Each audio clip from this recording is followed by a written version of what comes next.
Good afternoon, everybody.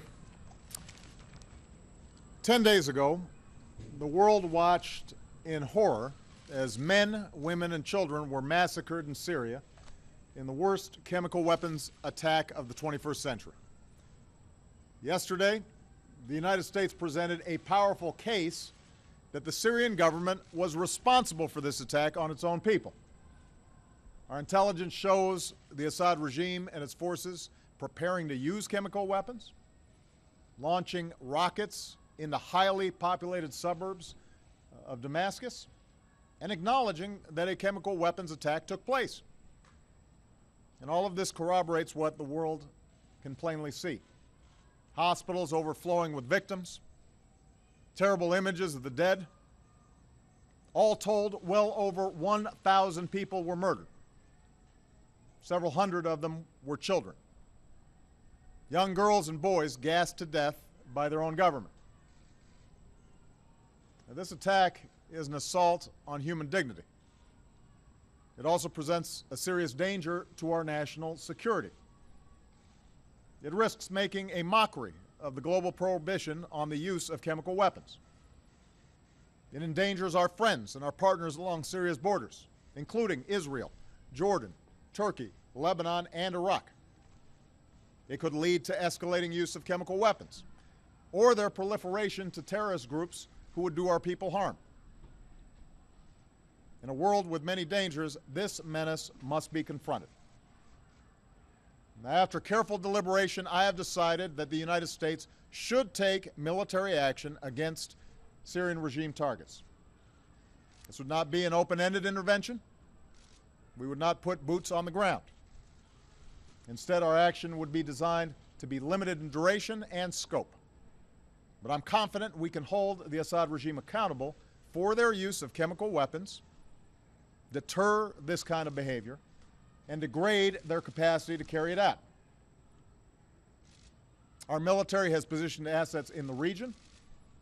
The chairman of the Joint Chiefs has informed me that we are prepared to strike whenever we choose.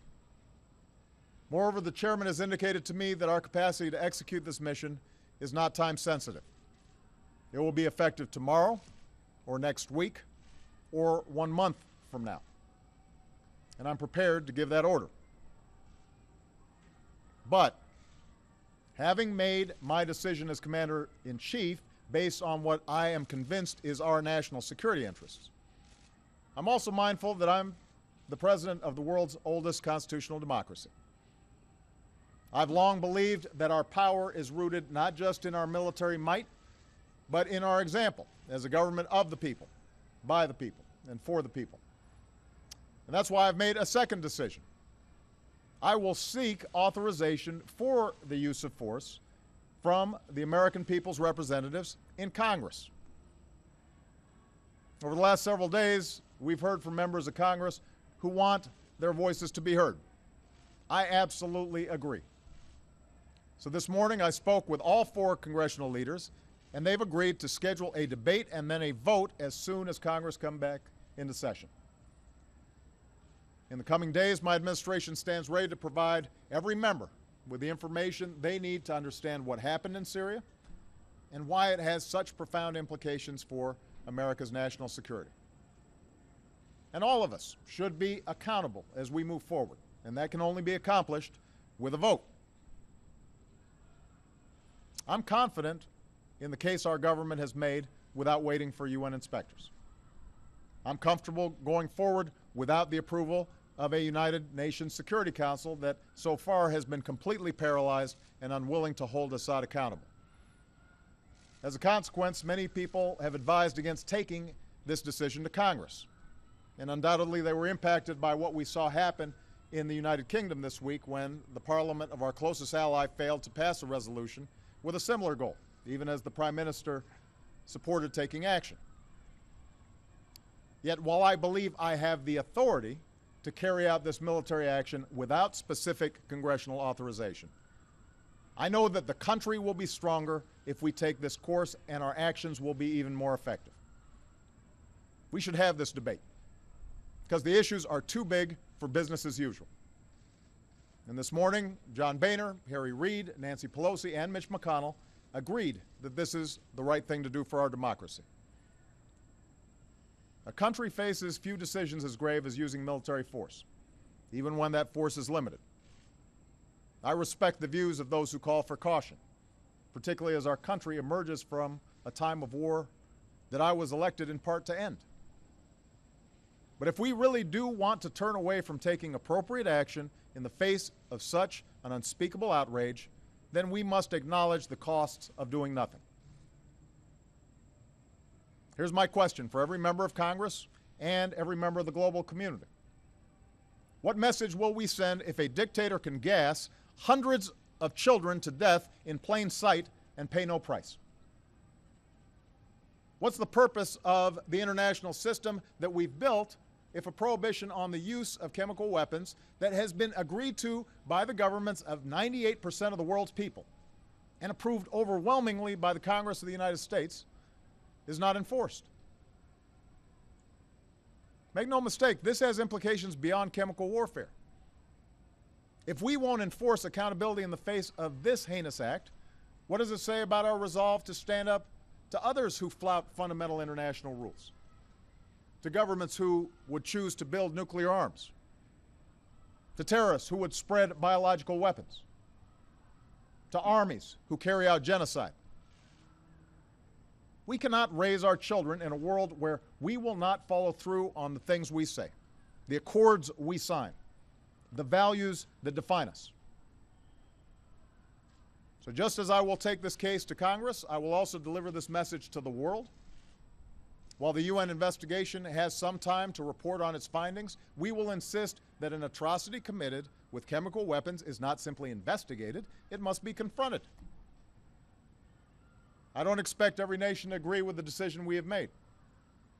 Privately, we've heard many expressions of support from our friends, but I will ask those who care about the writ of the international community to stand publicly behind our action. And finally, let me say this to the American people.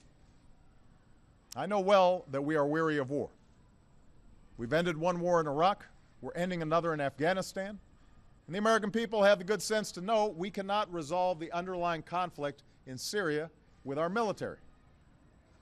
In that part of the world, there are ancient sectarian differences, and the hopes of the Arab Spring have unleashed forces of change that are going to take many years to resolve. And that's why we're not contemplating putting our troops in the middle of someone else's war. Instead, we'll continue to support the Syrian people through our pressure on the Assad regime, our commitment to the opposition, our care for the displaced, and our pursuit of a political resolution that achieves a government that respects the dignity of its people. But we are the United States of America, and we cannot and must not turn a blind eye to what happened in Damascus. Out of the ashes of World War, we built an international order and enforced the rules that gave it meaning. And we did so because we believe that the rights of individuals to live in peace and dignity depends on the responsibilities of nations. We aren't perfect, but this nation, more than any other, has been willing to meet those responsibilities. So to all members of Congress, of both parties, I ask you to take this vote for our national security. I am looking forward to the debate. In doing so, I ask you, members of Congress, to consider that some things are more important than partisan differences or the politics of the moment. Ultimately, this is not about who occupies this office at any given time. It's about who we are as a country. I believe that the people's representatives must be invested in what America does abroad. And now's the time to show the world that America keeps our commitments. We do what we say, and we lead with the belief that right makes might, not the other way around. We all know there are no easy options, but I wasn't elected to avoid hard decisions, and neither were the members of the House and the Senate.